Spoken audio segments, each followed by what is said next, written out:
Oke ya, di sini sudah down. Oke, untuk permasalahan seperti ini solusinya tadi sudah saya jelaskan. Ini hanya mengakali saja ya. Jadi kawan-kawan baiknya ganti komponen.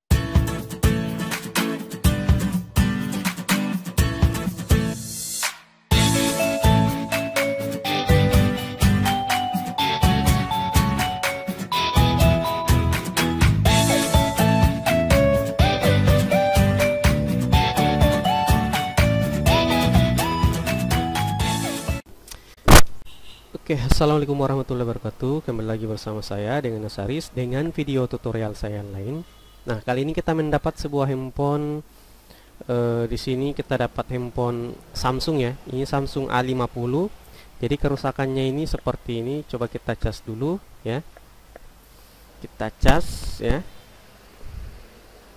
Jadi pada saat kita cas, ini perhatikan muncul logo petirnya.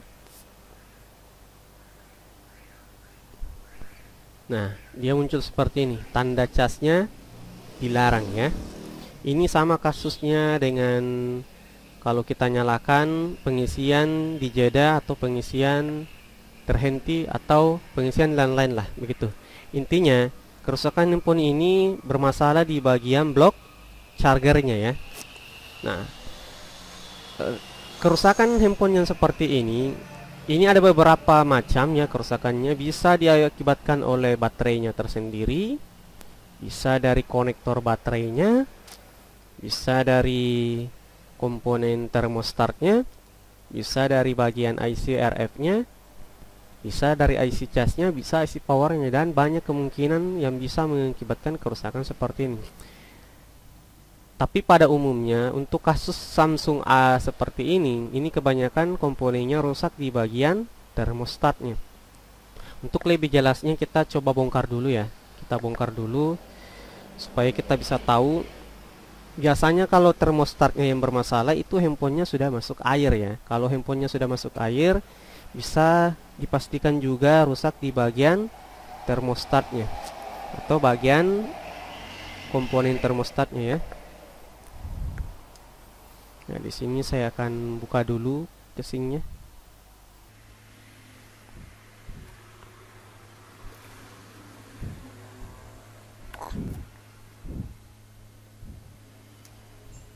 Kalau kalian belum pernah dicat ya.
Oke, ini sudah terbuka ya. Nah, kalau kerusakannya seperti ini, bisa kita cek dulu di bagian konektor baterainya, apakah dia bermasalah atau tidak ya. Tapi kalau saya lihat di sini memang kerusakannya habis pernah masuk air sedikit ya. Coba bisa kita lihat di mikroskop.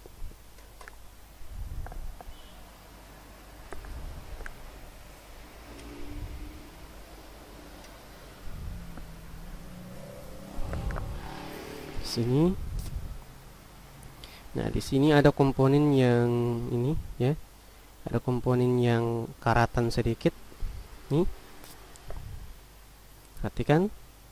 Nih ya, di sini ada komponen. Oke.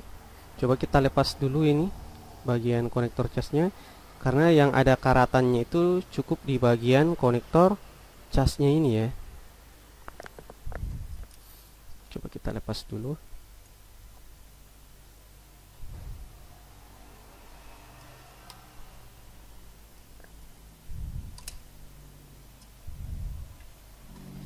Oke.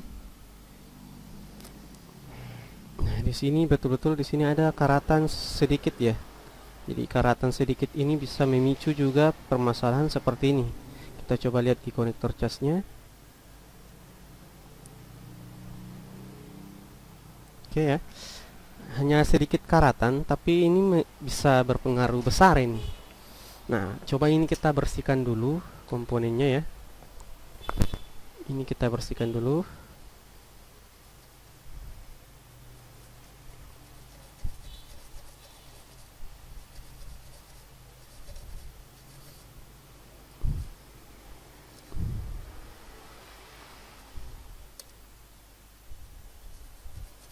Ini kebetulan salah satu contoh mudah kerusakan yang seperti ini ya.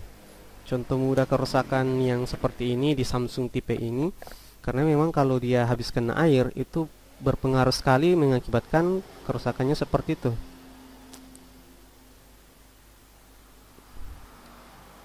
Nah, ini kita sudah bersihkan ya. Sudah kita bersihkan karatannya. Coba kita coba kita nyalakan, coba kita cas lagi ya. Kita tes lagi cas. Kalau memang sudah down ya berarti sudah down ya. Kalau belum, kita telusuri jalur yang lain dulu. Jadi fokus di komponen yang karatannya dulu ya. Kita pasang baterai. Kalau di mesinnya di sini ya, di mesinnya ini tidak ada tanda-tanda karatan di sini, tidak ada bekas masuk air. Jadi memang adanya itu di bagian sini saja bekas karatannya. Oke, sekarang coba kita cas ya. Kita cas. Oke, lambang pengisiannya sudah muncul.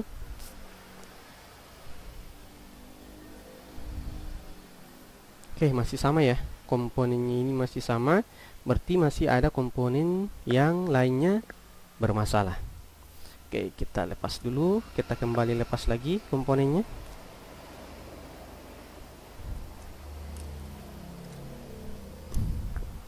Sabar dulu, ada pelanggan. Oke, tadi kita sudah bersihkan, ternyata masih sama. Nah, di sini karena di skema ya, kalau kita lihat di skema diagram handphone ini tidak ada bagian blok bagian bawah sini. Papan cas di bagian sini itu tidak ada skemanya. Nah, kita analisa standar saja. Jadi bentuk fisik dari komponen termostatnya ya, itu ada di sini komponennya. Jadi komponennya itu seperti ini. Bentuk fisiknya seperti ini. Hampir sama dengan lilitan ya. Nah, komponen termostatnya itu yang ini. Ini hampir sama dengan lilitan ya. Komponennya hampir sama dengan lilitan, bentuk fisiknya hampir sama dengan lilitan, tapi dia ini.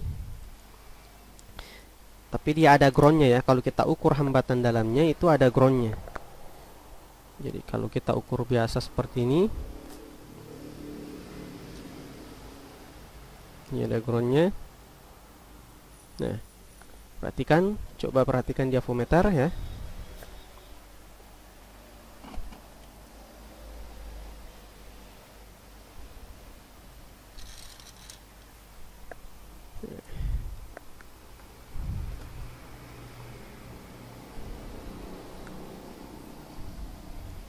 Nah, kalau kita ukur komponennya ya, perhatikan.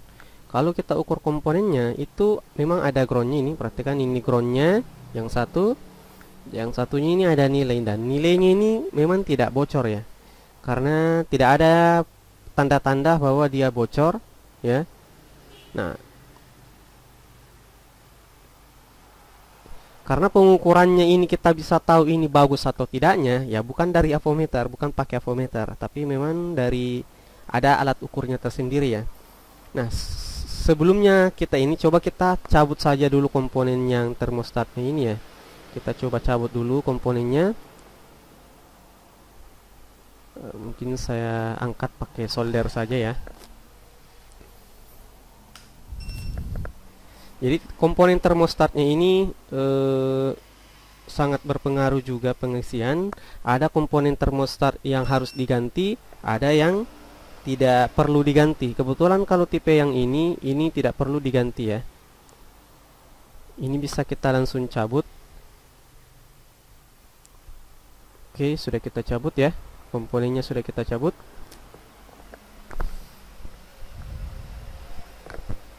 Sekarang coba kita cas lagi ulang ya. Kita cas ulang. Oke, komponen termostatnya sudah tercabut. Oke ya. Ini kita simpan dulu. Ya, kita cas.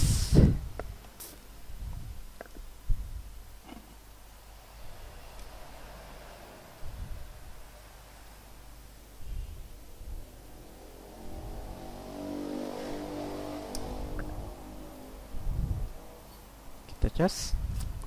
Perhatikan. Oke, ini sudah kita lihat dulu. Nah, di sini masih muncul seperti ini. Nah, kalau masih muncul ini berarti ini komponennya harus kita ganti ya. Kita harus ganti kalau seperti ini. Karena dia muncul seperti ini harus kita ganti komponennya. Oke. Tapi jangan dulu, coba kita cabut hubungannya ya. Karena di sini ada resistor juga. Kita coba cabut hubungannya dari sini. Resistor ini kita cabut.